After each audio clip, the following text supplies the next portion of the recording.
Captain Marcus Washington stared at the airline owner's business card in his trembling hand. 20 years of spotless service destroyed by one white flight attendant's lies. His phone buzzed, the owner himself.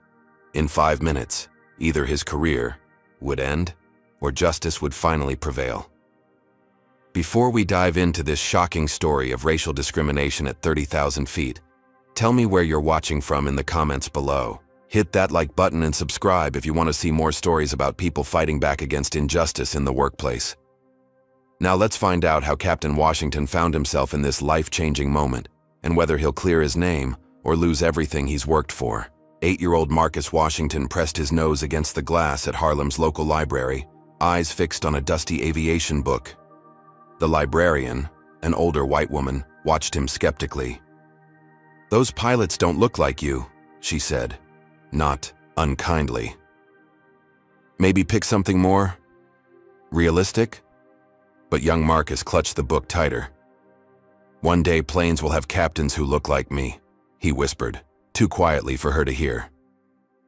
30 years later, Captain Marcus Washington adjusted, his crisp uniform in the crew locker room mirror of elite airways. The gold stripes on his sleeves and the wings on his chest represented every obstacle he'd overcome.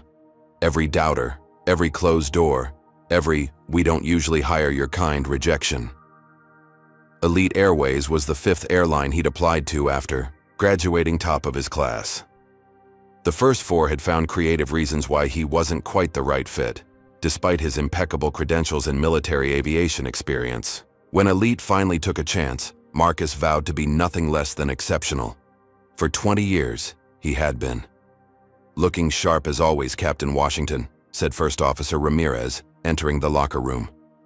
"Ready for number 10,000? Marcus nodded, allowing himself a small smile. Today marked his 10,000th commercial flight, a milestone few pilots ever reached. He'd calculated it last night, sitting at his kitchen table while his wife Aisha prepared a special breakfast for this morning. "Can't believe they didn't make an announcement about it," Ramirez continued. "When Captain Hendricks hit 5,000, they had champagne waiting at the gate." Marcus shrugged. "Different standards, different pilots," he said simply. Throughout his career, Marcus had learned which battles were worth fighting. When he was bumped from promotion lists despite perfect evaluations. When passengers occasionally requested another pilot upon seeing him. When colleagues made jokes about affirmative action. He'd swallowed his pride, maintained his professionalism, and let his performance speak for itself. Captain Reynolds had taught him that strategy, the first black pilot at Elite, now retired. "Be twice as good, work twice as hard, complain half as much," Reynolds had advised. "It's not fair, but it's how we make it." Marcus checked his watch. Still 90 minutes before flight. He pulled out his phone to call Aisha. "How's my favorite captain?" she answered, pride evident in her voice. "Just checking in before the big one," Marcus replied. "How are the kids?" "Jada's still sleeping, got in late from study group, and Michael called from college. Said to tell you congratulations. Said his engineering professor used your story in class yesterday, about perseverance." Marcus felt a surge of emotion. Michael, his son, attending Embry-Riddle Aeronautical University on scholarship. Jada, his daughter, recently accepted to Howard University with dreams of becoming an aviation attorney. His children were achieving what his generation could only imagine. "Tell them I love them," he said. "And I'll be home for dinner. On time. Always punctual," Aisha laughed. "That's my Marcus." Punctuality was his signature. In 20 years, he'd never been late for a flight.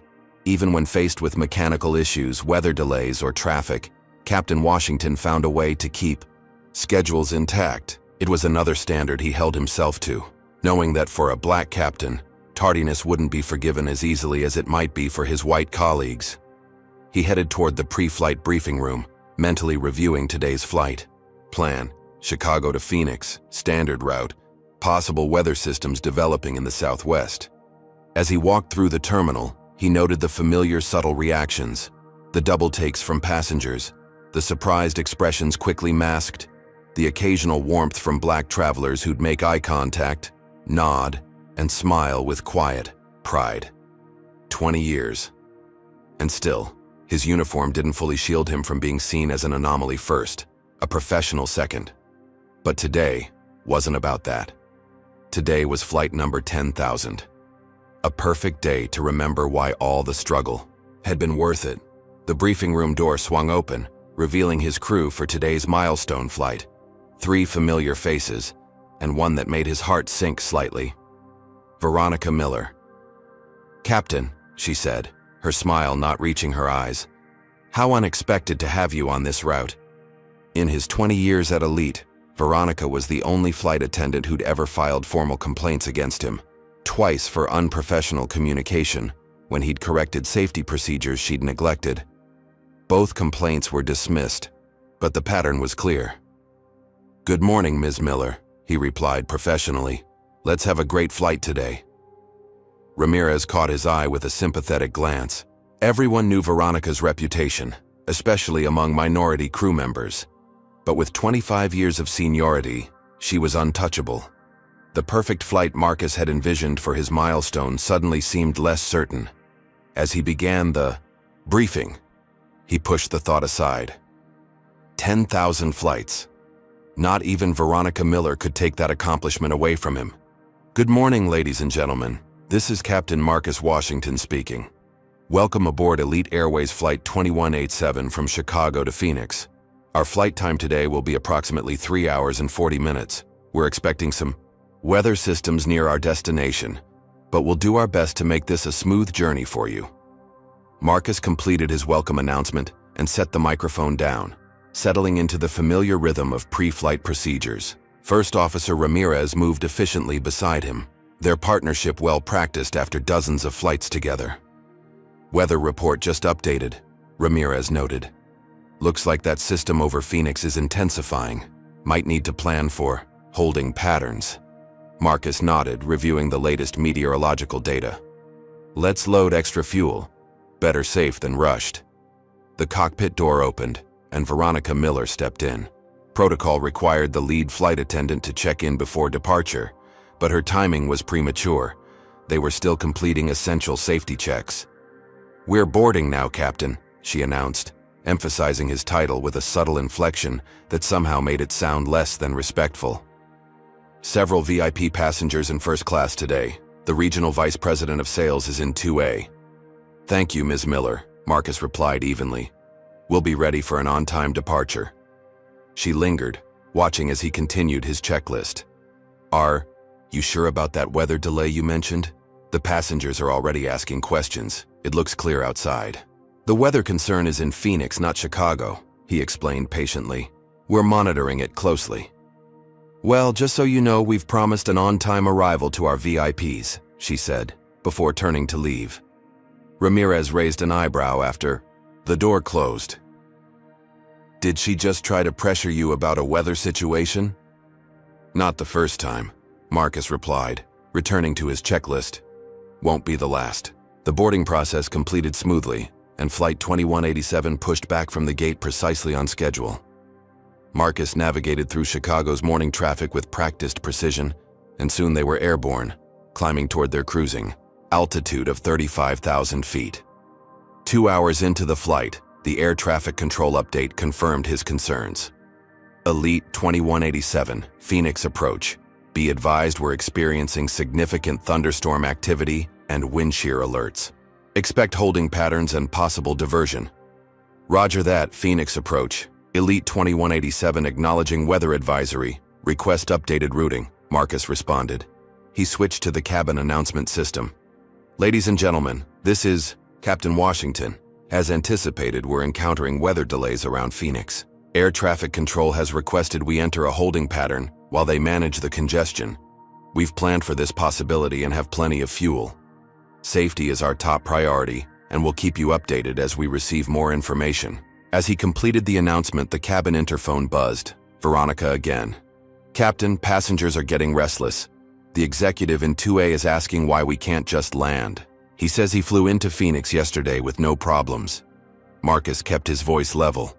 "Please inform him that weather conditions change rapidly, and we're following air traffic control instructions. Every flight is different. He says his meeting is worth millions to the company. His life is worth more, Marcus replied firmly. We don't compromise safety for meetings. The holding pattern lasted 45 minutes, standard procedure during severe weather. When Phoenix approach finally cleared them for landing, conditions remained challenging with gusty crosswinds and moderate turbulence. Nice and easy, Marcus murmured, primarily to himself. With over 30,000 hours in the cockpit, including his military experience, he'd landed in far worse conditions. Still, each difficult landing required complete concentration. The Boeing 737 descended through patches of turbulence, the aircraft occasionally buffeting in the unsettled air. Marcus made minute adjustments, compensating for wind shifts, keeping the approach stable despite the challenging conditions. Crosswind from the right, 15 knots, Ramirez called out.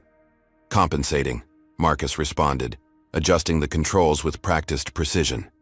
The runway appeared through breaks in the clouds, rain streaking across the windshield. With gentle but firm control inputs, Marcus guided the aircraft down, touching the main landing gear exactly on the center line with minimal bounce, a textbook crosswind landing that drew an appreciative nod from Ramirez. Smooth as silk, Captain, especially in these conditions. As they taxied to the gate, Marcus felt the familiar satisfaction of a challenging job well done. Despite the weather delays, they'd arrived safely, the only metric that truly mattered. The post-flight procedures went normally until Marcus overheard Veronica speaking to deplaning passengers near the cockpit door. I apologize for the unnecessary delay, she was saying to the executive from 2A. Some pilots are overly cautious. If Captain Stevens had been flying today, I'm sure we would have been on time. The executive glanced toward Marcus, then back to Veronica. Is there really that much difference between pilots? Let's just say some are more confident in their abilities than others, she replied with a meaningful look. Marcus pretended not to hear, focusing on completing his logbook entries, but internally, his jaw clenched. The implication was clear and false. The delay had been mandated by air traffic control, not pilot discretion. And the comparison to Stevens, one of the few white captains who'd faced actual disciplinary action for pushing weather limitations, was particularly galling. As the last passengers deplaned, Marcus gathered his belongings, nodding professionally to the crew. Good job today, everyone. Safety first, always. Veronica's smile didn't reach her eyes. Of course, Captain. Safety first. Something in her tone made him pause, but he continued toward the terminal. His 10,000th flight was complete. Not exactly the celebration he'd imagined, but another safe landing added to his perfect record. He couldn't have known that Veronica was already drafting a formal complaint that would threaten everything he'd worked for. Marcus's phone rang at 6:12 a.m. the following morning. The screen displayed Chief Pilot Office, an unusual time for a routine call. Captain Washington speaking, he answered, instantly alert. Marcus, it's Derek Sullivan. I need you to come. In this morning, 8 o'clock sharp. The chief pilot's tone was clipped, professional but cool. They'd never been close. Sullivan had been promoted over Marcus despite having significantly less experience, but they maintained cordial working relationships. May I ask what this is regarding? Marcus inquired, already calculating how to adjust his family's morning routine for this unexpected meeting. We'll discuss it when you arrive, Sullivan replied before ending the call. Aisha watched him from across their kitchen, concern evident in her expression. What's wrong? Not sure, Marcus said, placing his phone down. Chief Pilot wants to see me this morning. On your day off? After your milestone flight? That's strange timing. Marcus shrugged, but a knot formed in his stomach. In aviation, unexpected meetings were rarely positive. Maybe they finally realized they should have celebrated your 10,000th, Aisha suggested, trying to lighten the mood. Marcus smiled without conviction. Maybe. 3 hours later, he sat across from Derek Sullivan in the sterile conference room of Elite Airways administrative offices. The chief pilot's expression was grave as he slid a folder across the polished table. We've received a serious complaint about your conduct on yesterday's flight to Phoenix, Sullivan began. Veronica Miller has filed a formal report alleging You fabricated weather conditions to justify delays. Marcus stared at him, momentarily speechless. That's completely false, he finally managed. Phoenix was experiencing severe weather. Air traffic control ordered the holding pattern, not me. Sullivan's expression remained impassive. Ms. Miller claims you exaggerated conditions unnecessarily, causing delays that impacted high-value customers. She states you rejected her professional input about passenger concerns. Rejected her? Marcus stopped himself, taking a deep breath. The weather conditions were verified by air traffic control. All communications are recorded. This accusation is baseless. She's also provided statements from 3 passengers who support her version of events. Sullivan continued, as if Marcus hadn't spoken, including our regional VP of sales who was on board. The realization hit Marcus like a physical blow. This wasn't a misunderstanding. It was a calculated attack. Those passengers have no way to assess actual weather conditions or air traffic control directives, Marcus explained carefully. And with all due respect to Ms. Miller, flight attendants don't make determinations about flight safety or routing. Sullivan leaned back in his chair. Ms. Miller has 25 years of experience. She claims you endangered passengers by creating unnecessary turbulence during your approach, and that you dismissed her concerns about passenger comfort. That's absurd, Marcus replied, struggling to maintain his professional tone. The aircraft's flight data recorder will show we experienced moderate turbulence exactly as forecast by meteorology. My landing was textbook despite challenging crosswinds. She says you had personal reasons for delaying the flight, Sullivan continued, his tone suddenly more pointed. Something about wanting recognition for your 10,000th flight. The accusation was so outlandish that Marcus almost laughed. I didn't even mention my milestone to the passengers. How would delaying a flight bring recognition? Sullivan shrugged. I'm just telling you what's in the report. Chief, this is easily disproven. Check the weather reports, listen to the ATC recordings, review the flight data. This complaint has no merit. We'll investigate, Sullivan said, his tone suggesting he was being magnanimous. But given the seriousness of the allegations and the prominence of the witnesses, I have no choice but to place you on administrative suspension pending our review. Suspension? Marcus echoed in disbelief. For following standard safety protocols? For alleged falsification of weather conditions and endangering passengers, Sullivan corrected. Effective immediately. I'll need your company ID. Marcus felt as though he were watching the scene from outside his body.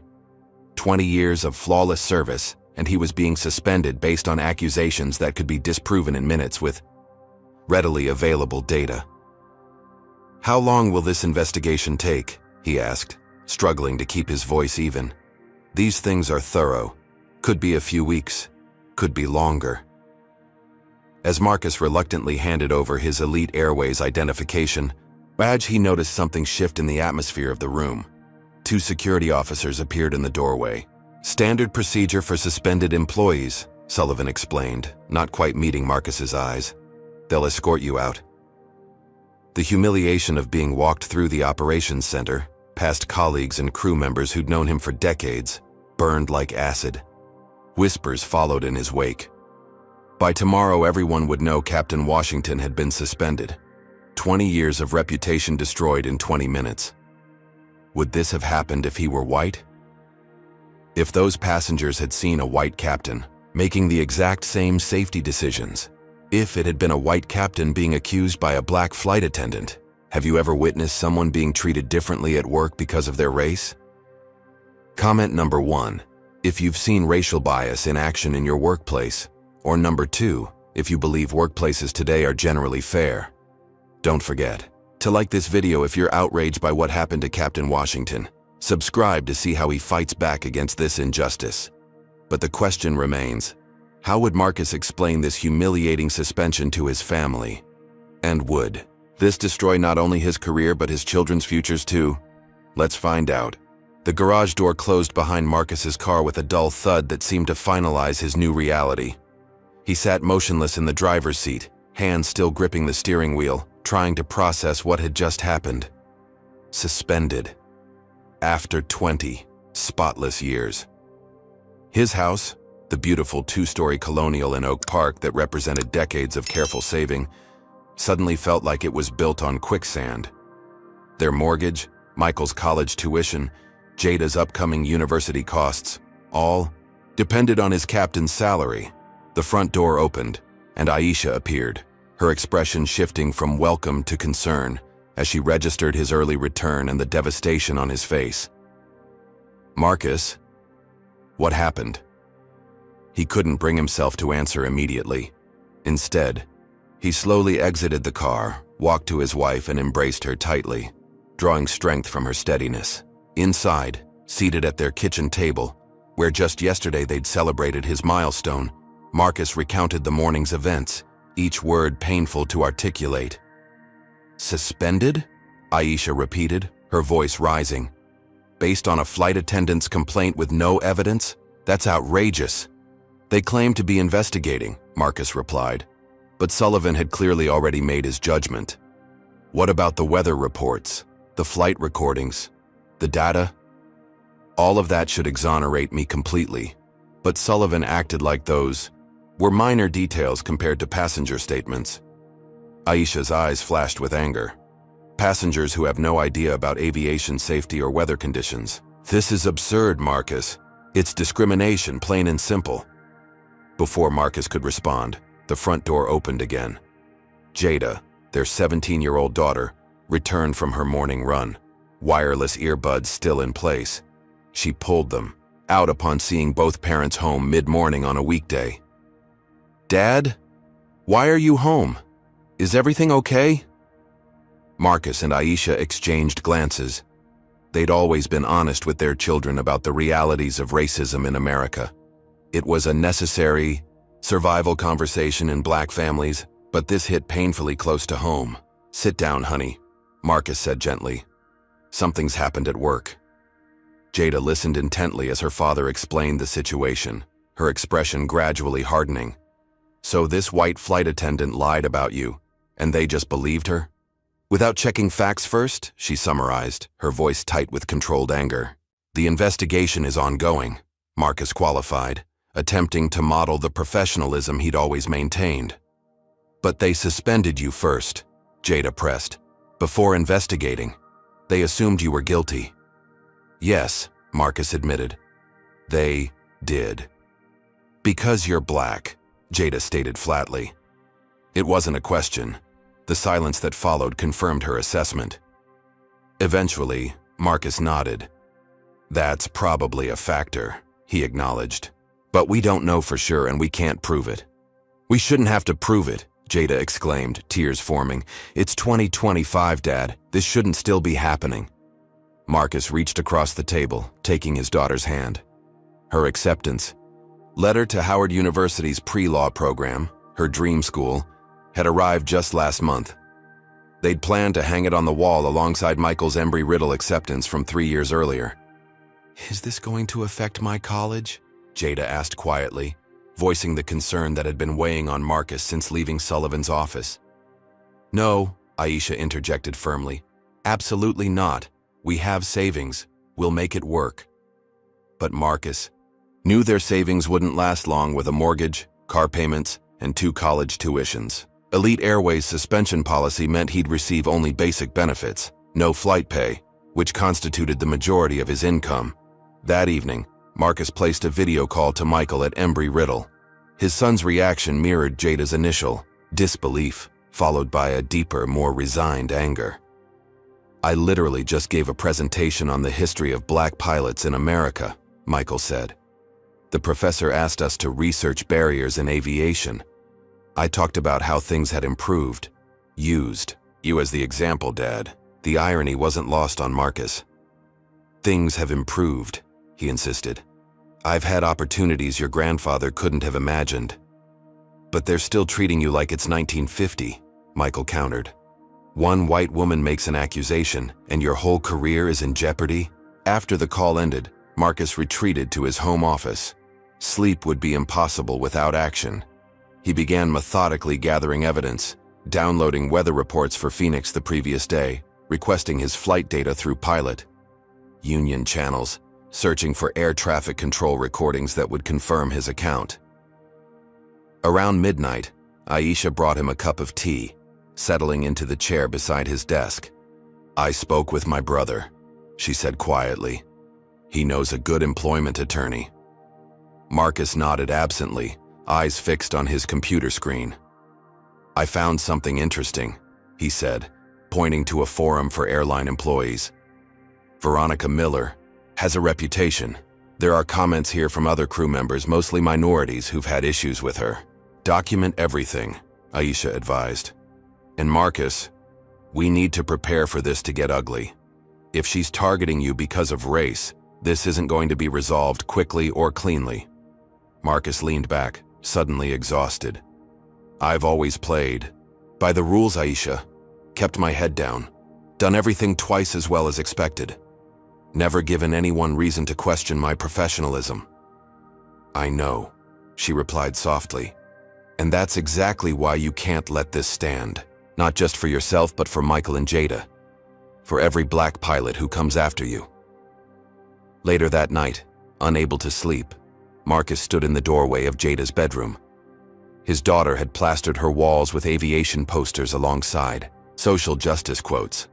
Her desk displayed the Howard acceptance letter next to a childhood photo of her sitting in the Elite Airways cockpit simulator, Marcus's captain's hat comically large on her small head. The image sparked a memory, Jada at 8 years old, after her first visit to his workplace. "The other pilots don't look like you, Daddy," she'd observed with a child's innocent directness. "Not many," he'd confirmed. "But more than when I started. And maybe more still by the time you're grown. I want to help people like you," she'd declared. Make things fair. And now her dream of studying law, of fighting systemic inequities, might be derailed by the very injustice she hoped to combat. Marcus returned to his office, opening his email with renewed determination. He began composing messages to pilot, union representatives, to Elite's Human Resources Department, to fellow black pilots who might have insights on navigating discrimination complaints. As dawn broke over Chicago, Marcus Washington had not slept, but he had a plan. This wasn't just about his career anymore. It was about his children's future, about accountability, about whether equal opportunity truly existed in the skies above America. He would fight, methodically, professionally, relentlessly, just as he'd fought every other barrier in his path to the captain's seat. 3 days into his suspension, Marcus sat across from Gabrielle Torres in her downtown Chicago law office. The aviation attorney's reputation for handling discrimination cases had preceded her, but her direct approach still caught him slightly off guard. "Let's be clear about something up front, Captain Washington," Torres said, reviewing his documentation. "What we're dealing with isn't just a miscommunication or personal vendetta. This has all the markers of racial discrimination, but proving that will be challenging." Marcus nodded. After 20 years in aviation, he understood the difference between knowing something and proving it. "I've reviewed your evidence," Torres continued. "The weather reports unequivocally support your decision to enter a holding pattern. The ATC recordings confirm you were following direct instructions. The flight data recorder shows appropriate responses to turbulence during approach and landing. Technically, this should be open and shut." "But it isn't," Marcus concluded. "No," Torres agreed. "Because this isn't really about weather or flight safety. It's about who gets believed without question and who gets suspended first and investigated later." She tapped her tablet, bringing up a spreadsheet. "I've been doing some research. In the past 5 years, Elite Airways has suspended 17 pilots pending investigations. 14 were minorities. Of those 14, only 3 were ultimately cleared without disciplinary action after lengthy investigations. Meanwhile, the 3 white pilots were all cleared within days, 2 with formal apologies." The statistics weren't surprising to Marcus, but seeing them quantified still struck him like a physical blow. "We need more," Torres advised. "This pattern suggests discrimination, but courts want smoking guns. Have you reached out to other pilots who've dealt with this flight attendant?" "I've started to," Marcus confirmed. James Chen responded first. "He's a Chinese-American captain who had a run-in with Miller last year. She filed a complaint saying he was unprofessional and aggressive when he corrected her about a safety procedure. What happened with his case? Nothing official. He was informally advised to improve communication with senior cabin crew. But he said several other Asian and Hispanic pilots have mentioned similar experiences with her. Torres made notes. Good. We need to establish a pattern of behavior. What about this chief pilot, Sullivan? Any history there? Marcus hesitated. Nothing I can prove. He was promoted to chief pilot 3 years ago despite several more experienced candidates, including me. Since then, minority pilot advancement has slowed noticeably. Interesting, Torres murmured. Any personal connection between Sullivan and Miller? Not that I know of. Torres nodded, continuing to make notes. I'm going to request Miller's personnel file through legal channels, specifically any previous complaints filed against minority crew members. We'll also subpoena Elite's promotion records and suspension statistics, broken down by race. Will that be enough? Marcus asked. It's a start, Torres replied. But we need more direct evidence of discrimination. What about the flight deck audio recordings? All cockpit communications are recorded, right? Yes, but those are typically only reviewed after incidents or accidents. Let's request them anyway. If Miller came into the cockpit making disparaging comments or pressuring you about the weather situation, that could be valuable. For the next week, Marcus worked tirelessly with Torres, building their case methodically. Each day brought new pieces to the puzzle. James Chen connected them with 5 other minority pilots who'd experienced similar treatment from Veronica Miller. Each pilot provided detailed accounts of her behavior, subtle undermining, complaints over minor issues, different standards for white versus minority flight crew. She seems to target successful minority pilots specifically, observed Captain Lakshmi Patel, the only female Indian-American captain at Elite. The more accomplished you are, the more she seems determined to find fault. Marcus reviewed flight logs, discovering that Miller had been on crew rotation with an unusually high percentage of minority captains over the past 3 years, far beyond statistical probability. She's selecting these flights deliberately, Torres concluded, requesting specific assignments where she knows minority captains will be in command. Their breakthrough came from an unexpected source, a junior flight attendant named Tyler Jenkins who had trained under Miller. I was uncomfortable with how she talked about certain pilots, Jenkins explained in his sworn statement. She would make comments like, "These diversity hires need extra watching," or "Some people only got their wings because of their skin color."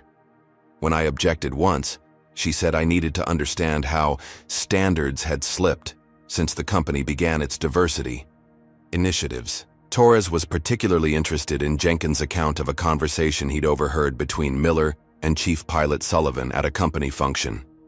They seemed very familiar, Jenkins recalled. Miller was complaining about unqualified pilots, being promoted too quickly, and Sullivan was agreeing with her. Then she said something like, "We need to protect our legacy at Elite." And Sullivan responded, "One problem at a time, V." V, Torres repeated. That suggests a personal relationship. They went to the event together, Jenkins confirmed. Everyone knows they're close friends. They were in the same hiring class 25 years ago. This revelation changed the complexion of the investigation entirely. If Sullivan and Miller had a personal relationship, his immediate acceptance of her complaint without standard verification took on a more sinister aspect. Torres immediately filed additional discovery requests focusing on communications between Sullivan and Miller regarding pilot evaluations and complaints.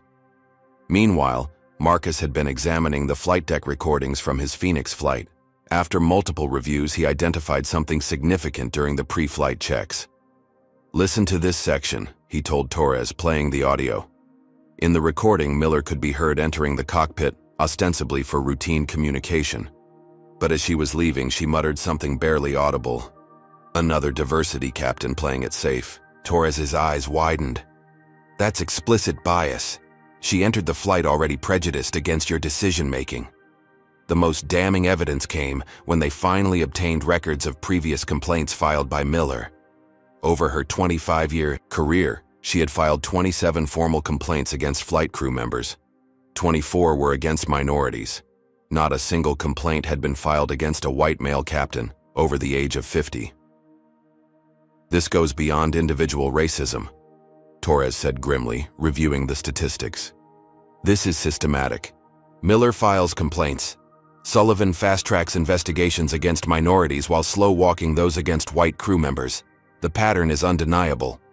As their case strengthened, Marcus received an unexpected email from another elite employee, an administrative assistant in the flight operations department who wished to remain anonymous.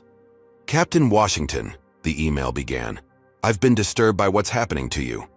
You should know that on the morning after your Phoenix flight, before Ms. Miller even submitted her formal complaint, Chief Pilot Sullivan was already discussing your suspension with HR.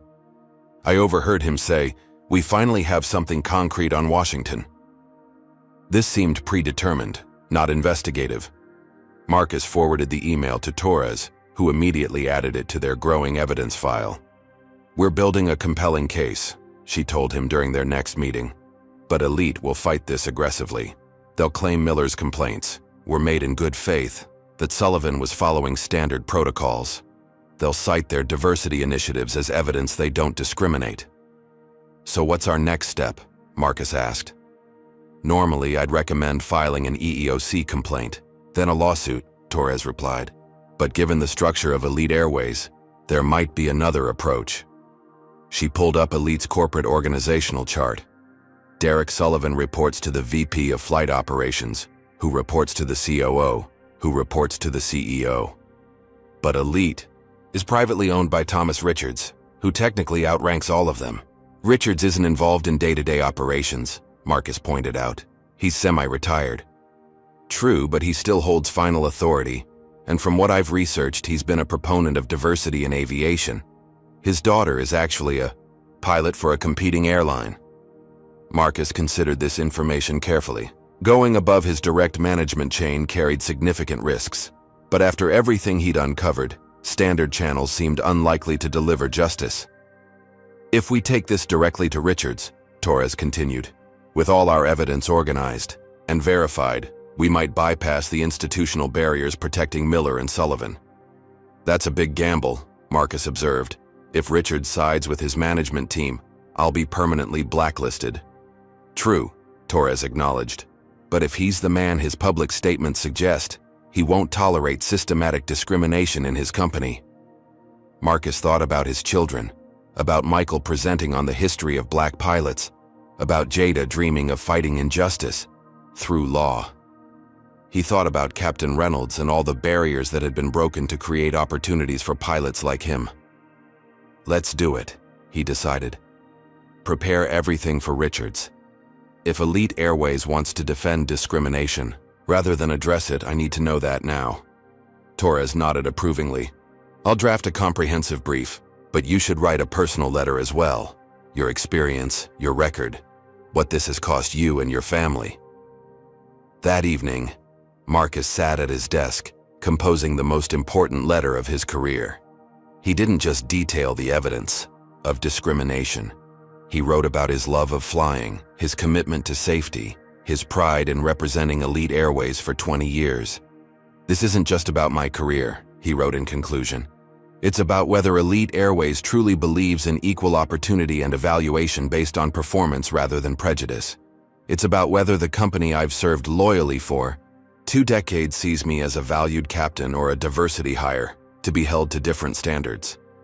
I believe you value truth and fairness, Mr. Richards. I'm asking for nothing more than that." As he sealed the envelope containing both his letter and Torres's meticulously prepared evidence file, Marcus felt a strange mixture of dread and hope. 20 years of exemplary service had led to this moment, reaching out directly to the owner of Elite Airways, with proof that racism still determined who belonged in the captain's seat. Tomorrow, the package would be delivered to Thomas Richards's office. Then all Marcus could do was wait and hope that justice would finally prevail at 30,000 feet. The Elite Airways corporate headquarters dominated Chicago's downtown skyline, 60 stories of glass and steel projecting power, stability, and unwavering confidence. Inside, the 23rd floor housed the Human Resources Department, where Marcus and Gabrielle Torres, now sat in a sterile conference room facing a panel of 3 HR executives. "We've reviewed your concerns, Captain Washington," began Eleanor Winters, the Senior Vice President of Human Resources. Her voice carried the practiced neutrality of someone who had mediated countless workplace disputes. "While we take allegations of discrimination very seriously, our preliminary investigation doesn't support your characterization of events." Marcus maintained his professional composure, though beneath the table, his fist clenched involuntarily. They'd submitted overwhelming evidence: flight records, weather reports, air traffic control communications, statistical analyses of Miller's complaint history, testimonials from other minority pilots. Yet Winters spoke as if they'd offered mere conjecture. "With all due respect," Torres interjected, "what specific evidence contradicts our documentation? The weather reports clearly confirm Captain Washington's account. The flight data recorder validates his handling of the aircraft. Multiple witnesses have attested to Ms. Miller's pattern of targeting minority pilots." Winters exchanged glances with her colleagues before responding. "We've interviewed Ms. Miller extensively. She stands by her assessment that Captain Washington's decision-making was compromised. She's a 25-year employee with an exemplary service record." "So is Captain Washington," Torres countered. 20 years without a single substantiated complaint. Perfect safety record. Consistently positive passenger feedback. Yet he was suspended immediately, while Ms. Miller's extensive history of filing complaints exclusively against minority crew members wasn't even considered relevant. The second HR executive, a younger man named Brian Phillips, leaned forward. "Ms. Torres, we understand your client is upset, but characterizing standard safety protocols as discriminatory is a serious leap." Chief Pilot Sullivan followed established procedures for investigating safety concerns. "Did those procedures include consulting weather reports, reviewing air traffic control communications, examining flight data?" Torres asked pointedly. "Or did they begin and end with accepting Ms. Miller's account without verification?" An uncomfortable silence followed. "Our investigation is ongoing," Winters finally stated. "But based on passenger statements supporting Ms. Miller's account, we believe the suspension remains appropriate at this time." Marcus spoke for the first time since introductions. "May I ask which passengers provided these statements?" Phillips consulted his tablet. "We have signed statements from 3 first-class passengers, including our regional VP of sales." "And did anyone ask these passengers about their qualifications to assess weather conditions or flight safety parameters?" Marcus inquired evenly. "Did anyone inform them that Phoenix Air Traffic Control had mandated our holding pattern, not pilot discretion?" "Passengers can recognize unnecessary turbulence and delays, Captain," the third executive commented. "Actually, they cannot," Marcus replied. "Passengers have no way to distinguish between necessary turbulence during approach in challenging conditions versus, as Ms. Miller claimed, unnecessary turbulence. That's why we have objective flight data, which confirms my approach and landing were textbook, despite difficult crosswinds." Torres slid a document across the table. "We've obtained the actual passenger comment cards from the flight in question. Interesting that while Ms. Miller collected statements from 3 first-class passengers, she ignored 27 positive comments specifically mentioning Captain Washington's clear communication about the weather delays and his smooth landing in difficult conditions." The HR executives exchanged uncomfortable glances. "We'll add these to the file," Winters said, neither confirming nor denying they'd been aware of the positive comments. "While you're updating the file," Torres continued, "you might want to include this email we've obtained through Discovery." She slid another document forward. "It's from Chief Pilot Sullivan to Ms. Miller, sent hours before her formal complaint was filed, suggesting specific language she should use to frame her accusations." Phillips picked up the document, his expression carefully neutral as he read. "This appears to be regular correspondence between a department head and a senior employee. Regular correspondence that outlines a strategy for building a case against Captain Washington before any formal complaint existed," Torres challenged. "That establishes the disciplinary outcome before any investigation began? You're interpreting standard procedural guidance as something nefarious," Winters replied dismissively. "Then explain this," Torres countered. producing another document. An email chain between Mr. Sullivan and the VP of Flight Operations discussing how to manage the Washington situation dated 3 weeks before the Phoenix flight. They specifically mention waiting for an actionable complaint to address the diversity promotion problem. This finally cracked Winter's professional veneer. "Where did you obtain this?" she demanded. "These are confidential internal communications." They were provided by a concerned employee who was disturbed by the company's apparent targeting of minority pilots, Torres explained. "We have several such whistleblowers now." The atmosphere in the room had shifted palpably. What had begun as a perfunctory dismissal of Marcus's concerns had evolved into something far more serious. "We'll need time to review these new materials," Winters stated, her tone considerably less confident. "Of course," Torres agreed. "We also have this audio recording from Captain Washington's flight deck, capturing Ms. Miller making explicitly biased comments about diversity captains." She placed a final USB drive on the table. "I suggest you review it carefully." As the meeting concluded, Marcus and Torres were asked to wait in a separate room while the HR team conferred. Through the glass walls, Marcus could see them making urgent phone calls, their body language betraying their concern. "They're calling legal," Torres observed, "and probably Sullivan. They weren't prepared for the evidence we have." After 40 minutes, they were escorted back to the conference room, where only Winters remained. "In light of the additional documentation you've provided," she began carefully, "we're expanding our investigation. Captain Washington's suspension will continue, but with pay, while we examine these new allegations." "That's insufficient," Torres replied immediately. "We have clear evidence of discriminatory intent and procedural violations. Captain Washington should be reinstated immediately while Ms. Miller and Chief Sullivan are investigated." "That's not how our process works," Winters insisted.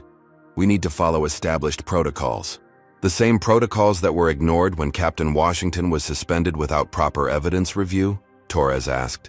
"The same protocols that apparently allow for targeting minority pilots for heightened scrutiny?" Winters' expression hardened. "Ms. Torres, Elite Airways takes these allegations very seriously. But we will conduct our investigation according to our established timeline and procedures." "And how long will that take?" Marcus inquired. "These matters are complex. 60 to 90 days would be standard." Torres shook her head. 3 months of career limbo while the people who orchestrated this situation remain in positions of power? That's unacceptable." "It's our standard process," Winters repeated. As they left the imposing Elite Airways headquarters, Marcus felt a complex mixture of emotions. Vindication that their evidence had clearly rattled the HR team, but frustration at the corporate stonewalling.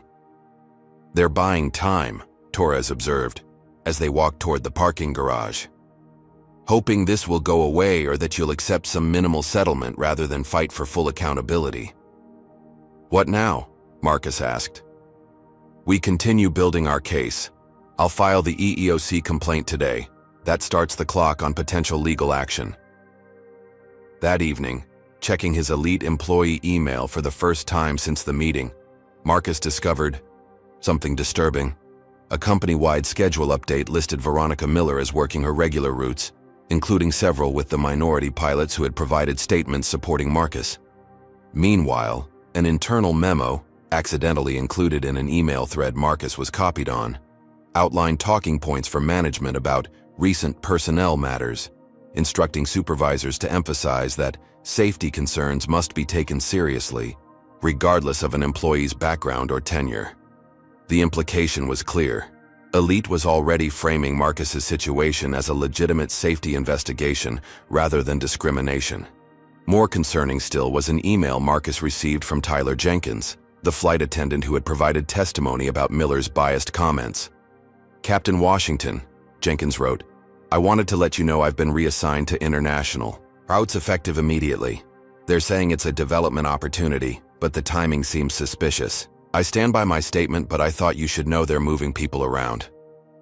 Marcus forwarded the email to Torres, who responded within minutes. "Classic retaliation. They're isolating witnesses and controlling the narrative. We need to accelerate our timeline." 2 days later, Marcus received a call from James Chen, one of the pilots who had shared his experiences with Miller.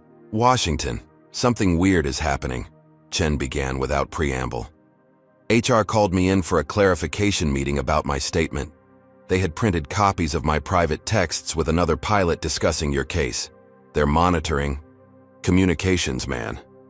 That same afternoon, 3 more pilots reported similar clarification meetings, each one subtly pressured to reconsider or modify their statements about Miller's behavior. When Marcus relayed these developments to Torres, she was silent for a long moment. "They're circling the wagons," she finally said.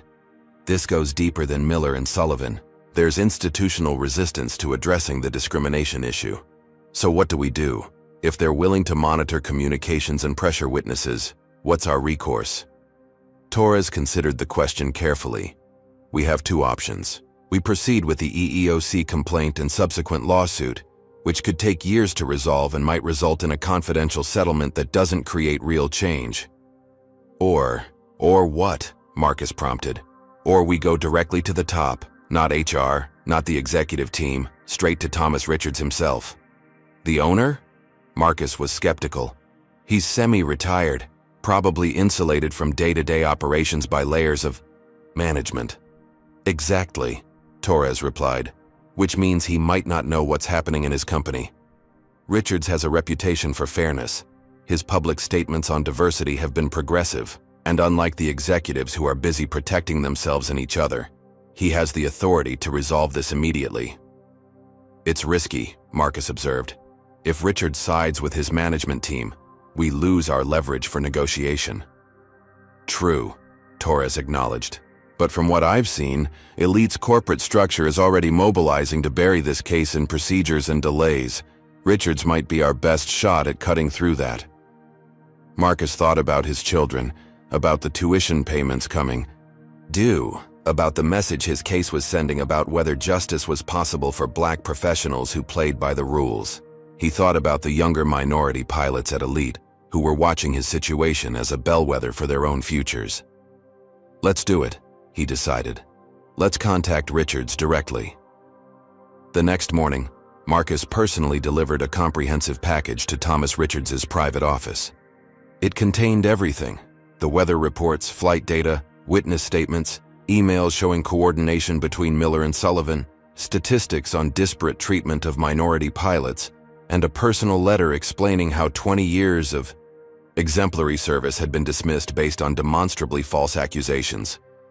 The final line of his letter read, "Mr. Richards, I'm not asking for special treatment. I'm asking for equal treatment, for the same benefit of the doubt, the same procedural protections, the same respect for my professional judgment that my white colleagues receive automatically. If Elite Airways truly values diversity and excellence, this situation demands your personal attention." Now all Marcus could do was wait, and hope that somewhere within Elite Airways' corporate hierarchy, fairness still mattered more than protecting the status quo. Have you ever had to bypass normal channels to get justice in your workplace? Comment number 1 if you've had to go over someone's head to resolve discrimination, or number 2 if you found HR departments generally helpful in addressing bias. Hit that like button if you're rooting for Captain Washington to clear his name. Subscribe to see whether the airline owner will finally deliver justice. But now we have to wonder, will this bold move pay off, or will going straight to the owner backfire catastrophically? How will Richards respond when he discovers what's happening in his company? Let's continue this journey. For 3 days after delivering his package to Thomas Richards's office, Marcus heard nothing. The silence felt ominous.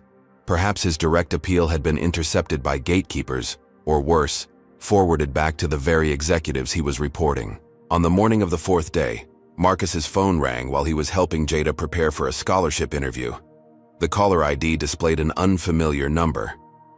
"Captain Washington speaking," he answered professionally. "Captain Washington. This is Amanda Reeves, executive assistant to Thomas Richards," a crisp voice responded. "Mr. Richards has reviewed your materials and would like to meet with you personally this afternoon at 2 o'clock. Can you make yourself available?" Marcus felt a surge of adrenaline. "Yes, absolutely. Please come to the private entrance at Richards Tower. I'll meet you in the lobby." After ending the call, Marcus stood motionless in his kitchen, processing the implications. Thomas Richards, the founder and owner of Elite Airways, wanted to meet him personally. After weeks of institutional stonewalling, this represented either a breakthrough or the final nail in the coffin of his career. "Dad, who was that?" Jada asked, noting his expression. "Thomas Richards' office. He wants to meet with me today." Jada's eyes widened. "The owner himself? That's huge." "It could be," Marcus cautioned, not wanting to raise false hopes. "Or it could be a courtesy dismissal." "No way," Jada insisted. "If he was going to blow you off, he'd have his people do it. A personal meeting means he's taking this seriously." Marcus called Torres immediately to share the development. "This is significant," the attorney agreed. "Richards rarely involves himself in operational matters. The fact that he's meeting you directly suggests your evidence made an impression." "Should you come with me?" Marcus asked. "No," Torres advised after a moment's consideration. "Richards requested you specifically, not your legal representation. This is more personal than procedural. If he wanted a legal discussion, he'd have his attorneys present and would have requested mine as well. So how should I approach this?" "Be yourself," Torres suggested. "Professional, factual, dignified.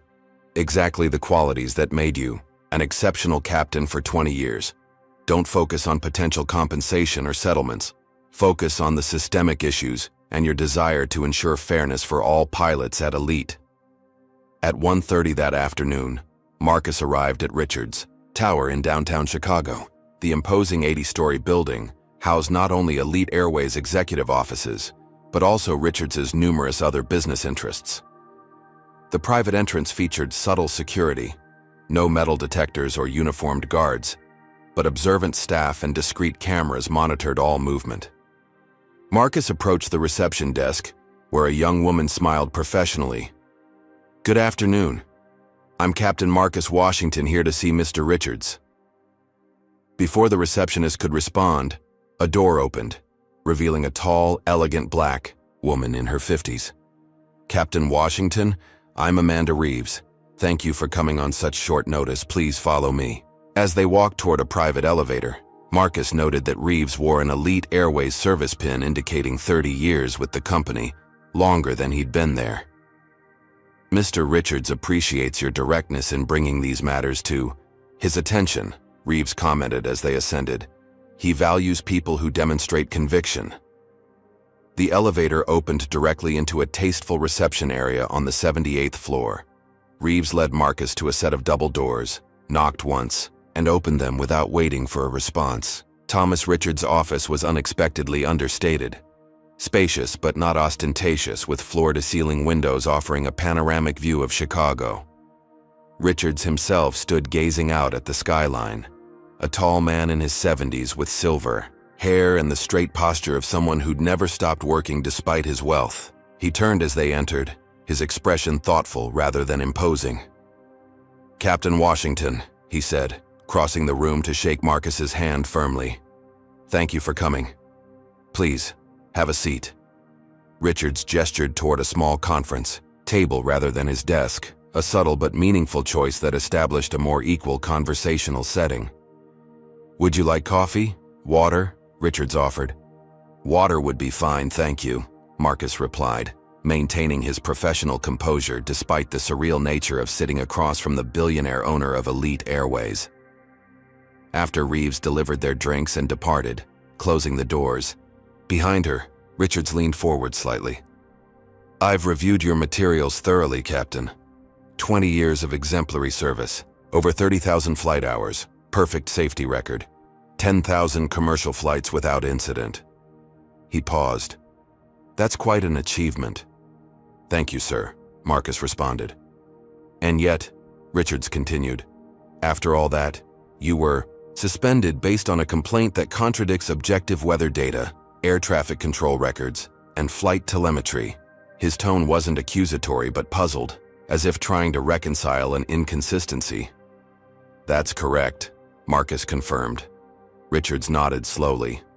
I founded Elite Airways 45 years ago with 2 leased aircraft and a commitment to excellence and fairness.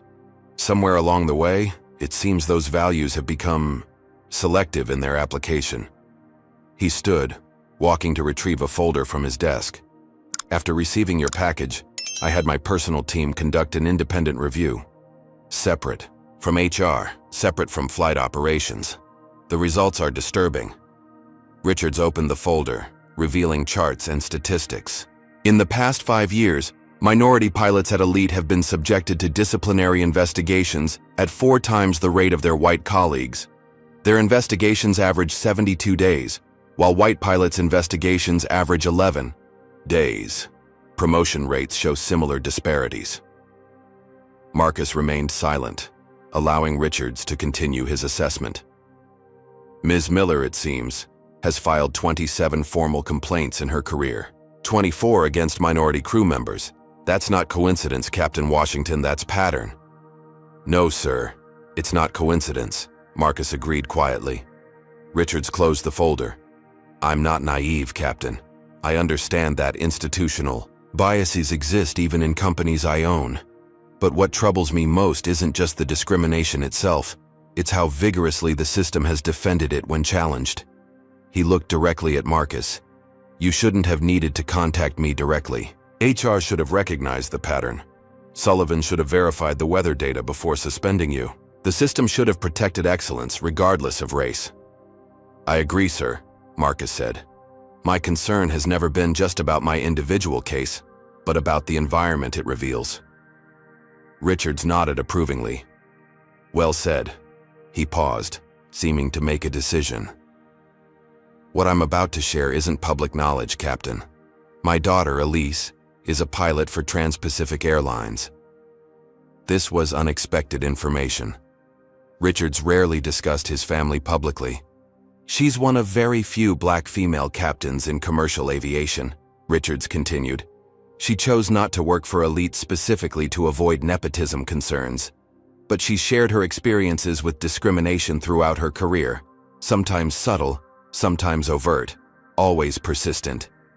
Richards's expression hardened slightly. When she described the barriers she faced, I wanted to believe Elite was different. I implemented diversity initiatives, inclusion training, recruitment programs. Apparently, I neglected to address the existing culture that views such initiatives as lowering standards rather than expanding opportunity. He looked at Marcus thoughtfully. Do you know why I wanted to meet you personally, Captain Washington? I imagine to assess the situation firsthand, sir. Partly, Richards acknowledged, but primarily because I wanted to apologize to you, directly. Not through lawyers or HR representatives. My company failed you after 20 years of exemplary service. That failure begins with me. Marcus hadn't expected this level of personal accountability from a billionaire who could easily have delegated the entire matter. I appreciate that, Mr. Richards, he responded carefully. But what matters most now is ensuring this doesn't happen to other pilots. Richards smiled slightly. Exactly the response I anticipated from you, Captain. Your reputation for professionalism is well earned. He pressed an intercom button. Amanda, please ask them to join us now. Within moments, the doors opened again. Amanda Reeves entered, followed by 3 people Marcus recognized immediately. Eleanor Winters from HR, Derek Sullivan, and Veronica Miller. Their expressions ranged from confusion to alarm when they spotted Marcus. Please, everyone take a seat, Richards directed, his tone shifting to something more authoritative. Once all were seated, Richards remained standing, commanding the room's attention. I've called you here because a situation has developed that requires immediate resolution, he began. Captain Washington has brought serious concerns to my attention regarding discriminatory practices within Elite Airways, specifically targeting minority pilots for heightened scrutiny, disciplinary action, and career obstruction. Sullivan started to speak, but Richards raised a hand, silencing him. I've conducted an independent investigation that confirms Captain Washington's allegations. The statistics are unambiguous. The documentary evidence is compelling. The pattern is undeniable. Winters leaned forward. Mr. Richards, if I may, our internal investigation is still ongoing. There are procedural considerations. Your internal investigation has been compromised from the start, Richards interrupted. My team has uncovered communications between Mr. Sullivan and Ms. Miller coordinating complaints against minority pilots. We've documented instances where HR ignored evidence favorable to minority crew members while expediting disciplinary actions against them. The room fell silent as the implications settled over everyone present. Ms. Miller, Richards continued, turning his attention to the flight attendant. Your record shows 27 formal complaints filed during your career. 24 were against minority crew members. Would you care to explain that statistical anomaly? Miller's composure faltered. I report safety concerns regardless of who's involved. It's coincidental. 1 or 2 instances might be coincidence, Richards replied. 24 out of 27 defies mathematical probability. He turned to Sullivan.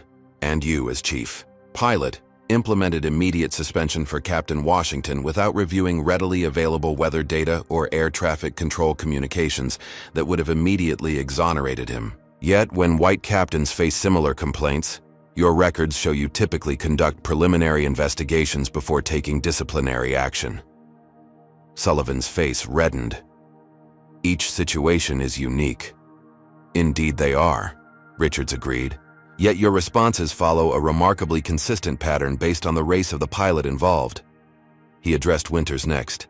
And HR has repeatedly delayed investigations involving discrimination complaints while fast-tracking those against minority employees. That pattern exists across multiple departments, but is most pronounced in flight operations.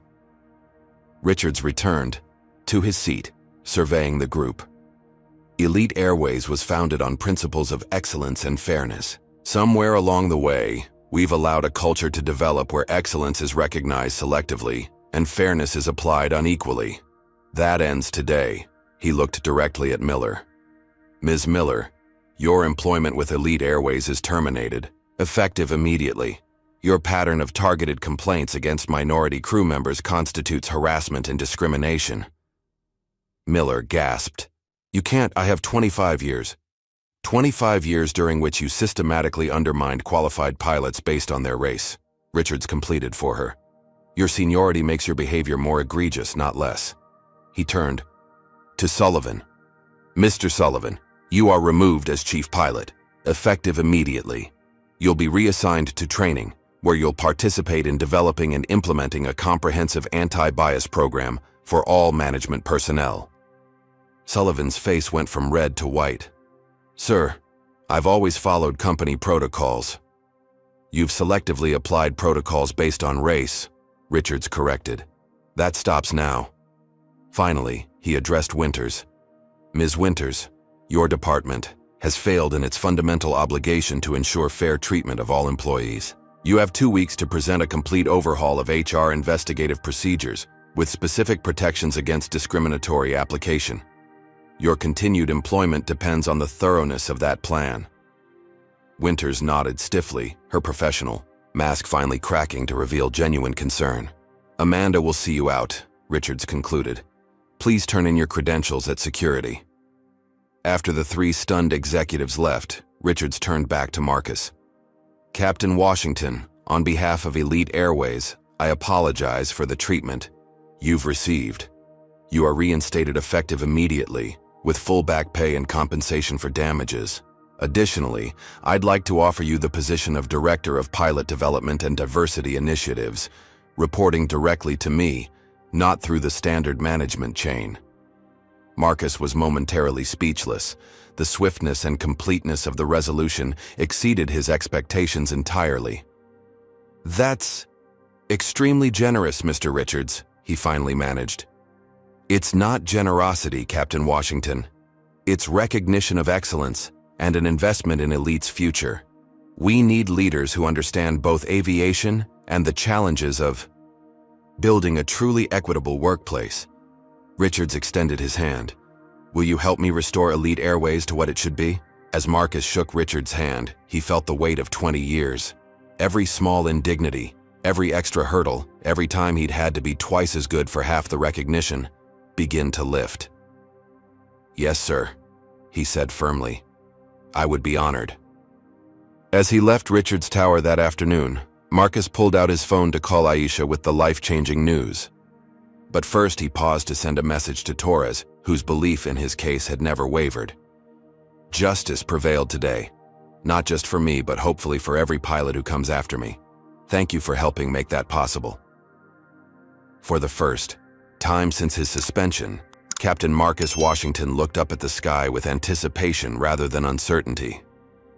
Soon he would be back where he belonged, not just in the cockpit, but in a position to ensure that the next generation of pilots would be judged solely by their skill and dedication, never by the color of their skin. 1 week after his meeting with Thomas Richards, Marcus found himself back at Elite Airways headquarters. This time, however, he didn't enter through the main employee entrance, but through the executive elevator, his new security clearance reflecting his position as Director of Pilot Development and Diversity Initiatives. The 73rd floor housed the company's main conference room, where today's emergency board meeting would take place. As Marcus approached, he could see through the glass walls that the room was already filling with Elite's top executives, many of whom he recognized but had never interacted with directly. Amanda Reeves met him at the door. "Good morning, Captain Washington. Mr. Richards asked that you sit here." She indicated a chair directly to the right of the head of the table, a position of prominence that caused several executives to exchange glances. "Thank you, Ms. Reeves," Marcus replied professionally, taking his seat and organizing his materials. Richards had asked him to prepare a presentation on the discrimination patterns they'd uncovered, and Marcus had spent days ensuring his data was irrefutable. The room gradually filled with senior management, the CEO, COO, CFO, and various vice presidents. Marcus noted their reactions to his presence ranged from curiosity to visible discomfort. None approached him directly. At precisely 9 o'clock, the door opened again, and Thomas Richards entered, followed by a young black woman in a pilot's uniform from Trans-Pacific Airlines. Marcus immediately recognized her as Richards' daughter Elise from news articles, though they'd never met personally. "Good morning, everyone," Richards began without preamble. "I've called this emergency session to address a critical failure within our organization, one that threatens our values, our reputation, and ultimately, our success." He gestured to Elise.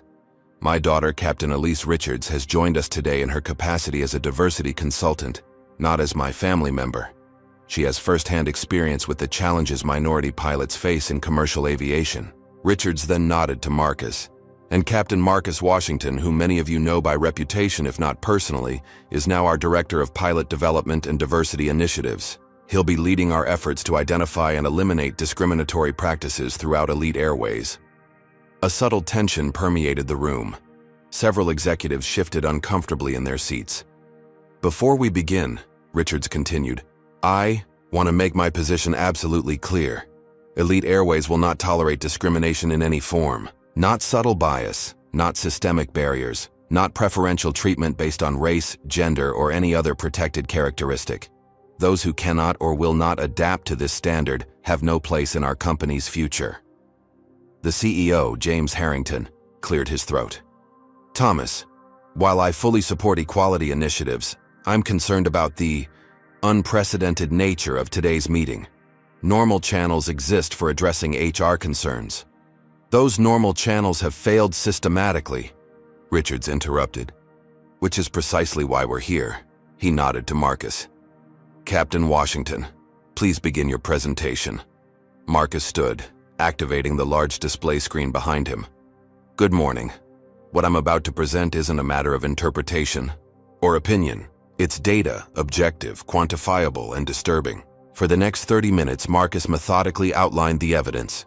Promotion rates for minority versus white pilots, disciplinary investigation durations, complaint resolution outcomes, all broken down by race. The numbers told an unmistakable story of systematic disadvantage.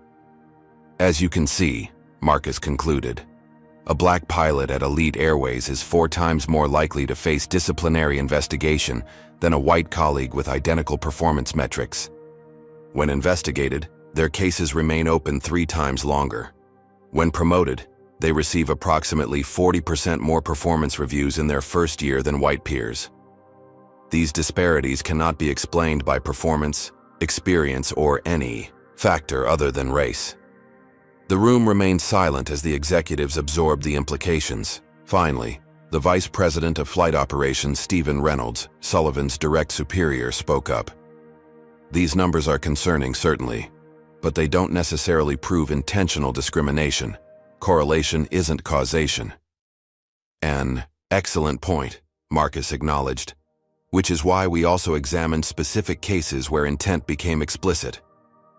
He brought up a new slide showing email exchanges between Sullivan and Miller discussing how to manage the diversity problem and maintain standards despite diversity mandates. Next came audio recordings from cockpit voice recorders capturing Miller's comments about diversity captains and Sullivan's statements to other pilots about how standards had slipped since we started worrying about demographics.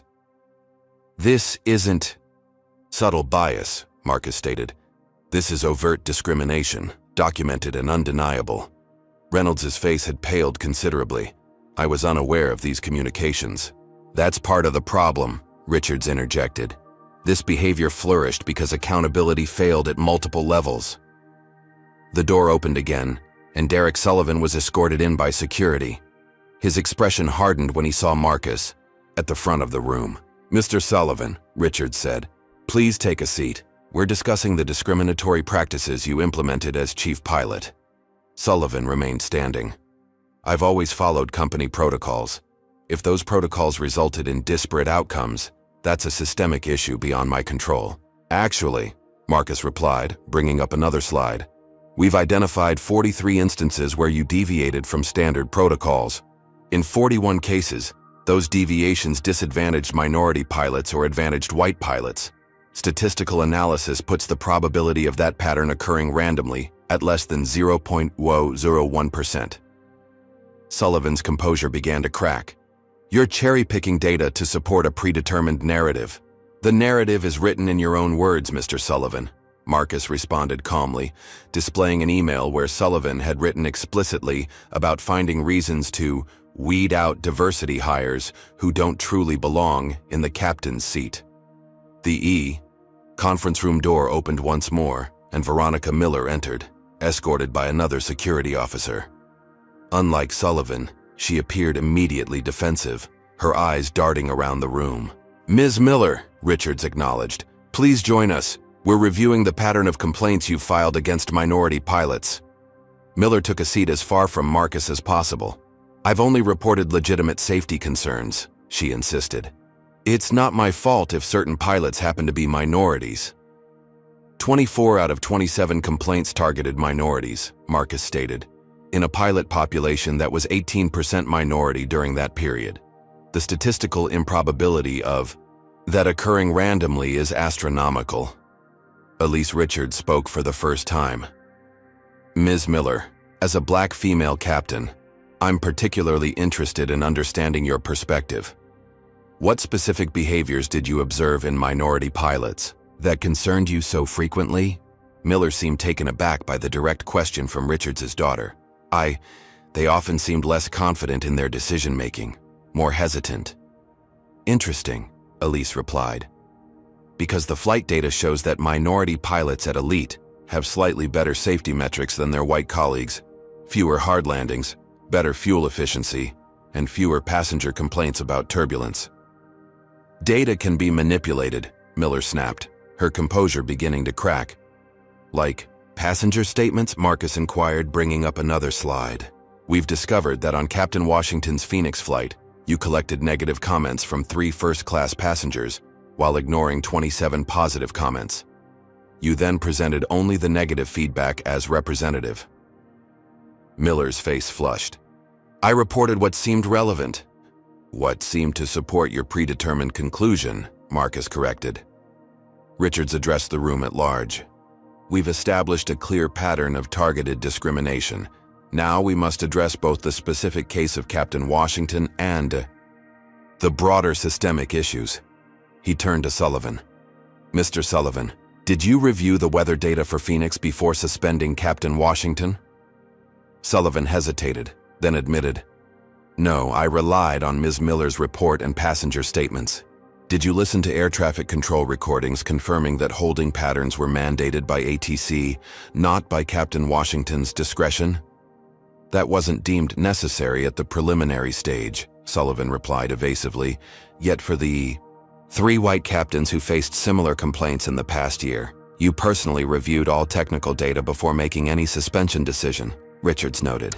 Why the different approach for Captain Washington? Sullivan's professional facade finally cracked. Because I've had concerns about Washington for years. He was promoted too quickly.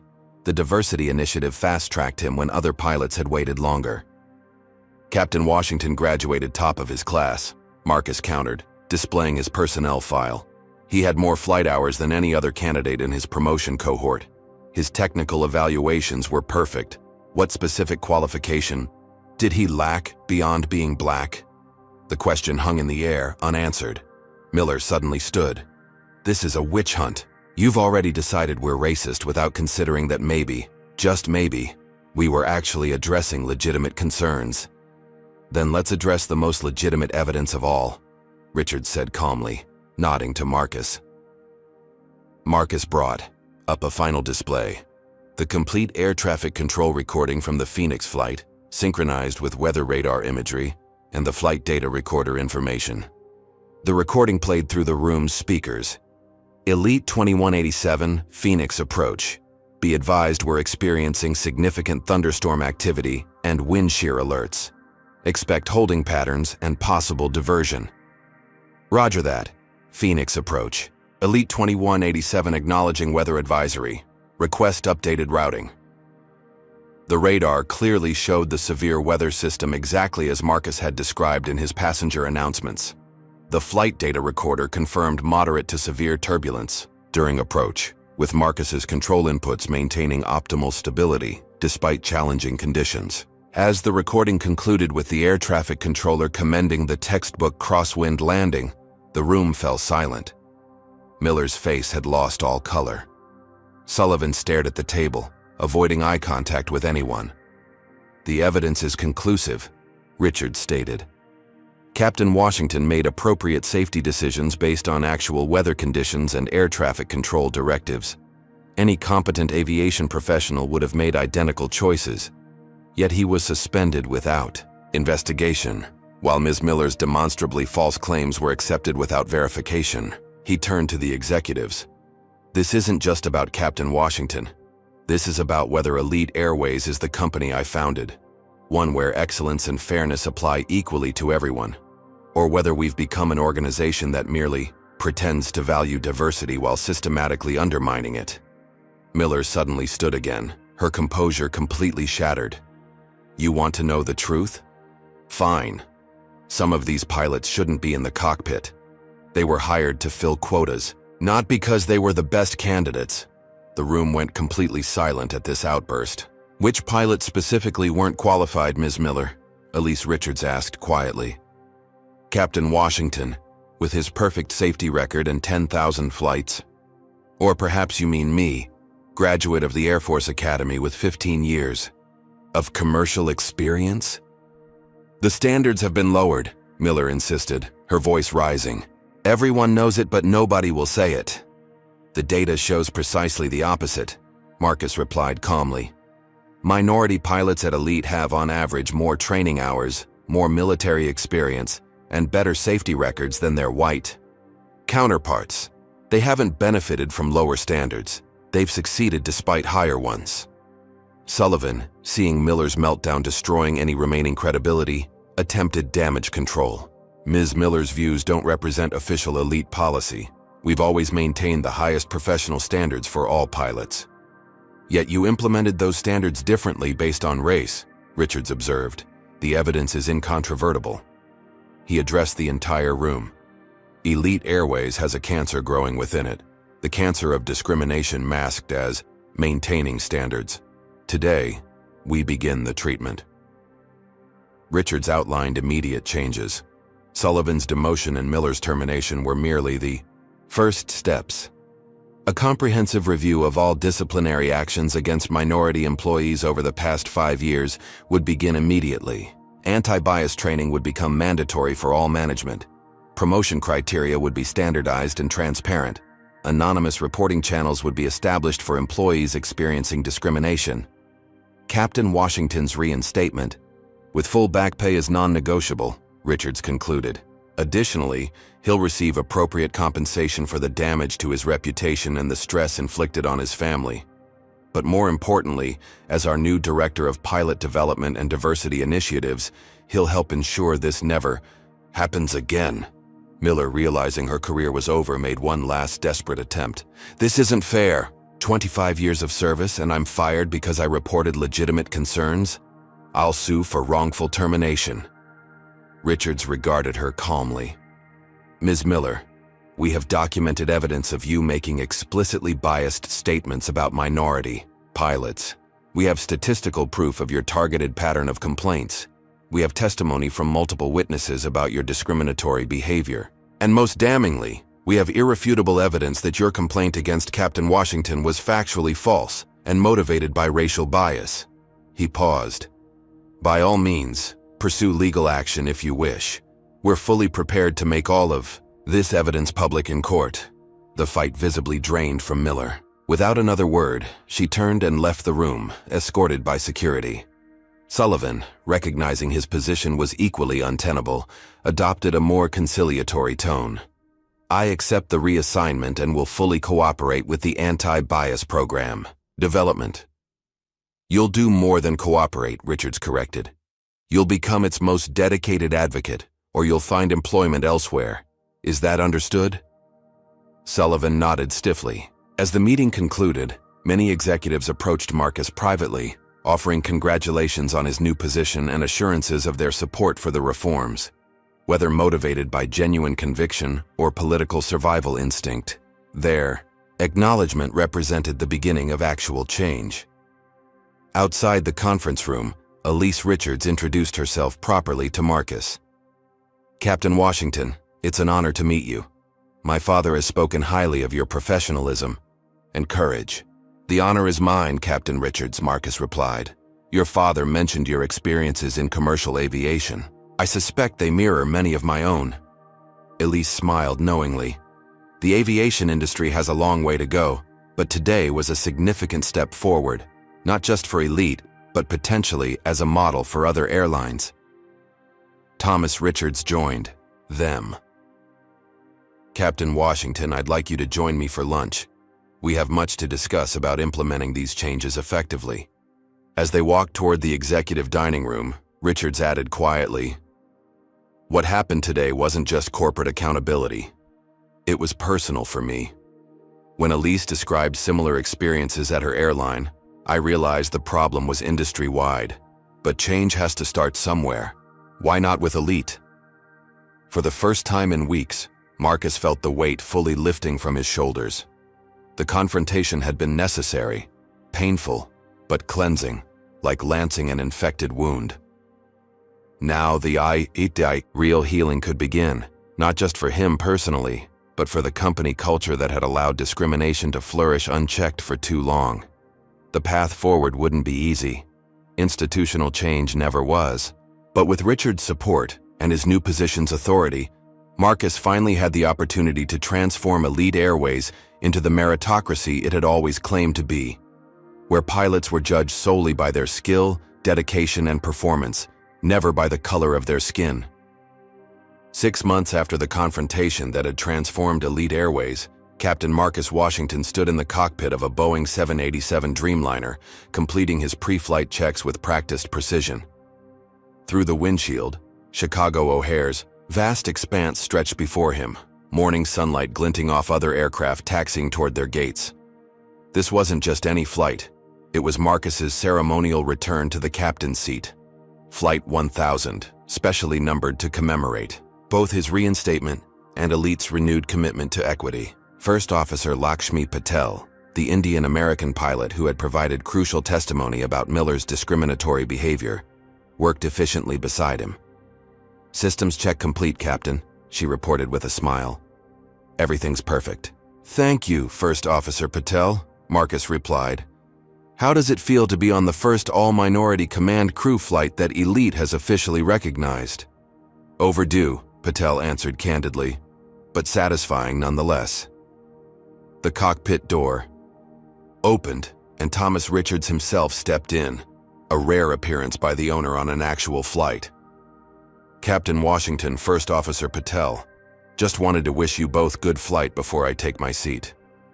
"Thank you for being here, sir," Marcus said. "It means a lot to the crew." Richards nodded. "This flight represents the elite airways. I always intended to build where excellence is the only standard that matters." He extended his hand to Marcus. "You've accomplished remarkable changes in just 6 months, Captain." Indeed, the transformation had been swift and comprehensive. With Richards' full backing, Marcus had implemented a complete overhaul of Elite's evaluation and promotion systems. Anonymous reviews of pilot performance, with identifying information redacted, had eliminated unconscious bias from advancement decisions. Disciplinary procedures now required objective evidence review before any action could be taken. Complaint statistics were monitored for patterns that might indicate targeted harassment. Most significantly, Elite had established the Aviation Equity Initiative, a program providing mentorship, scholarships, and career pathways for underrepresented groups in aviation. The initiative had already garnered industry attention, with 3 other major airlines adopting similar programs. After Richards departed, Marcus completed his final checks and prepared for passenger boarding. Through the open cockpit door, he could see the gathering crowd, not just typical travelers but journalists, airline executives, and even several young aspiring pilots from his new mentorship program. The lead flight attendant, Tyler Jenkins, the whistleblower who had testified about Miller's biased comments, appeared in the doorway. "Captain, we're ready to begin boarding, and there's something you should see first." Jenkins handed Marcus his tablet, displaying a live news feed. The headline made his breath catch: "Veronica Miller pleads guilty to workplace harassment charges." The article detailed how Miller, after her termination, had faced legal consequences for her systematic targeting of minority crew members. Rather than maintaining her innocence, she had eventually accepted a plea deal requiring community service, bias education, and a public acknowledgement of her discriminatory behavior. "Justice comes in many forms," Jenkins observed quietly. Marcus nodded, handing back the tablet. "Begin boarding, please." As passengers filed onto the aircraft, many paused to shake Marcus's hand or offer congratulations. His story had become widely known after Richards had made a public statement about Elite's commitment to addressing discrimination. Among the first passengers was a group of teenagers wearing Future Pilots of America t-shirts, participants in the mentorship program Marcus had established. They beamed with excitement as they greeted him, seeing in his position a future they could aspire to. When boarding completed, Marcus made his welcome announcement. "Good morning, ladies and gentlemen. This is Captain Marcus Washington. On behalf of Elite Airways and our entire crew, welcome aboard Flight 1000 from Chicago to San Francisco. Today's flight is special. It represents not just a journey across the country, but a journey toward a more equitable future in aviation. I'm honored to be your captain today, and I promise you both a safe and comfortable flight." As they taxied toward the runway, Marcus caught sight of his family watching from the observation deck, Aisha, Jada, and Michael, who had flown home from college specially for this occasion. They had weathered the storm together, and now they shared in the triumph. "Elite 1000, you're cleared for takeoff," Air Traffic Control announced. "Roger that. Elite 1000 cleared for takeoff," Marcus confirmed, advancing the throttles smoothly. The powerful Dreamliner accelerated down the runway, lifting gracefully into the clear blue sky. As they climbed through 10,000 feet, Marcus allowed himself a moment of reflection. His 20-year career had been nearly destroyed by discrimination. His family had faced financial uncertainty and emotional stress. He had confronted the ugly reality that excellence alone couldn't overcome systemic bias without accountability and courage. Yet from that injustice had come transformation, not just for him personally, but for countless pilots who would follow. The changes at Elite Airways were already influencing industry standards. Other airlines were examining their own practices, recognizing that diversity wasn't just a moral imperative, but a competitive advantage. Later that evening, After a perfect flight and landing in San Francisco, Marcus attended a celebration hosted by Richards at the airline's West Coast headquarters. Pilots, flight attendants, and aviation professionals from across the industry gathered to mark the occasion. During the event, Richards called for attention and raised his glass. 6 months ago, Elite Airways faced a crucial decision, whether to defend discriminatory practices or embrace authentic change. Thanks to Captain Washington's courage and the support of many others who stood for justice, we chose the latter path. He gestured toward Marcus. The results speak for themselves. Pilot satisfaction scores are at an all-time high. Our applicant pool has increased by 40%, with significant growth in diversity. Most importantly, our safety metrics, already excellent, have improved even further, proving definitively that diversity strengthens rather than weakens our operations. The crowd applauded warmly. Richards continued, "But our work isn't finished. The Aviation Equity Initiative is just beginning. Captain Washington has developed a 10-year plan to ensure that our cockpits reflect the diversity of the communities we serve, not through lowered standards, but through expanded opportunity and elimination of artificial barriers." After the formal speeches, Marcus found himself surrounded by young pilots seeking advice and mentorship. Among them was a black female first officer from another airline. "Your case has had ripple effects throughout the industry," she told him. "At my company, they've already implemented new evaluation protocols similar to Elite's. 3 pilots who were passed over for promotion are being reconsidered." Similar stories emerged throughout the evening, systematic changes triggered by Elite's public commitment to equity. What had begun as one captain's fight for justice had catalyzed industry-wide examination of practices long accepted as normal. As the celebration wound down, Marcus stepped outside onto the terrace overlooking San Francisco Bay. Aisha joined him, slipping her hand into his. "Proud of you," she said simply. "I couldn't have done it without you," he replied. "Without any of you." "You know what Jada told me today?" Aisha said. "She's changing her major, still pre-law, but now focusing specifically on employment discrimination law." She said, watching. "Your case unfold showed her where she could make the greatest difference." Marcus felt a surge of emotion. Throughout his career, he had hoped his achievements might inspire others, particularly his children, to dream beyond the limitations society tried to impose. Now that hope was becoming reality in ways he couldn't have imagined. The next morning, before returning to Chicago, Marcus visited Elite's San Francisco Pilot Training Center, where the first cohort of Aviation Equity Initiative scholars was completing simulator training. 20 young people from underrepresented groups, each with demonstrated aptitude and passion for aviation, were receiving full scholarships for pilot training. As Marcus observed their session, one young man, a talented Latino student named Carlos, executed a particularly challenging emergency procedure flawlessly. "Excellent work," Marcus commented afterward. "That was textbook perfect." "Thank you, sir," Carlos replied, his expression serious. "I know I need to be twice as good." Marcus shook his head. "No, you need to be as good as your abilities allow. No more, no less. That's what we're working to build.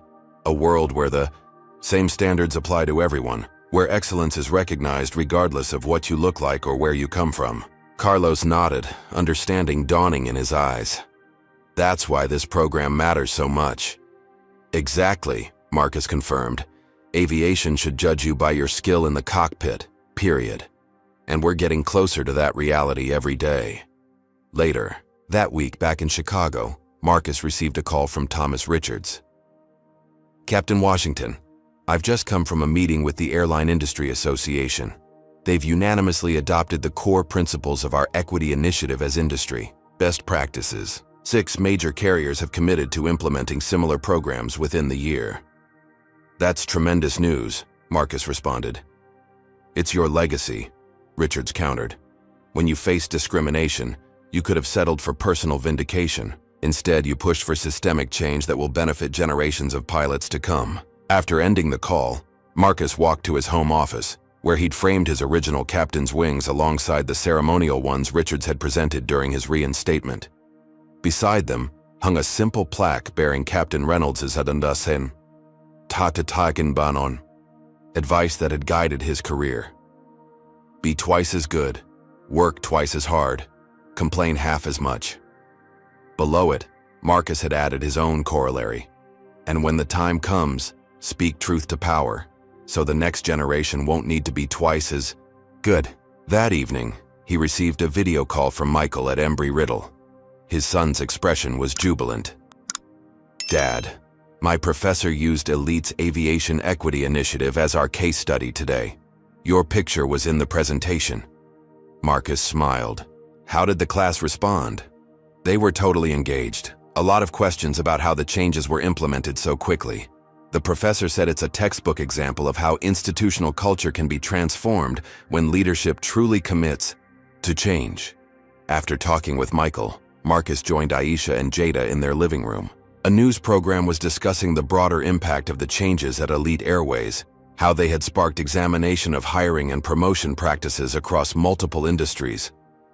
"You've started something important," Aisha observed, squeezing his hand. "We've started something important," Marcus corrected. "This was never just about me." As he looked around at his family, at the home and future he had nearly lost to discrimination, Marcus felt profound gratitude. The system had failed him, but through persistence, courage, and the support of allies at every level, that system was now being remade. Captain Marcus Washington had spent 20 years proving himself in the cockpit. Now, he was helping build a world where the next generation of pilots would be judged solely by that same standard. Their skill, their judgment, their dedication to safety, regardless of the color of their skin. And that was the greatest justice of all. Have you ever witnessed someone stand up against discrimination and create positive change? I'd love to hear about it in the comments. If this story of courage and justice inspired you, please hit that like button and subscribe to see more powerful stories of people overcoming injustice. Don't forget to share this video with someone who needs to hear this message of hope and transformation. Thank you for joining Captain Washington on his journey from discrimination to vindication. Remember that one person's courage can truly change an entire system when they refuse to accept injustice. This powerful story teaches us that systemic racism often hides behind standard procedures and legitimate concerns. When people in power selectively apply rules based on race, they maintain discrimination while claiming objectivity. True, justice requires examining patterns, not isolated incidents. Captain Washington's journey shows that excellence alone cannot overcome prejudice. Even with a perfect 20-year record, he faced immediate suspension based on false accusations. The system protected itself until confronted with irrefutable evidence and leadership willing to take responsibility. The most important lesson is that meaningful change requires action at all levels. It took courage from Washington to fight back, integrity from whistleblowers to speak truth, legal expertise to build the case, and ultimately, authority from Richards to implement reform. No single person could have transformed Elite Airways alone. This story also demonstrates how discrimination damages both individuals and institutions. Elite nearly lost an exceptional captain while maintaining systems that undermined its own excellence. When organizations truly commit to equity, judging people solely on merit, everyone benefits from the highest standards applied fairly. Finally, Captain Washington teaches us that justice isn't just personal vindication, but creating lasting change that helps others. His greatest victory wasn't regaining his position, but establishing systems ensuring future pilots would face equal treatment, regardless of race.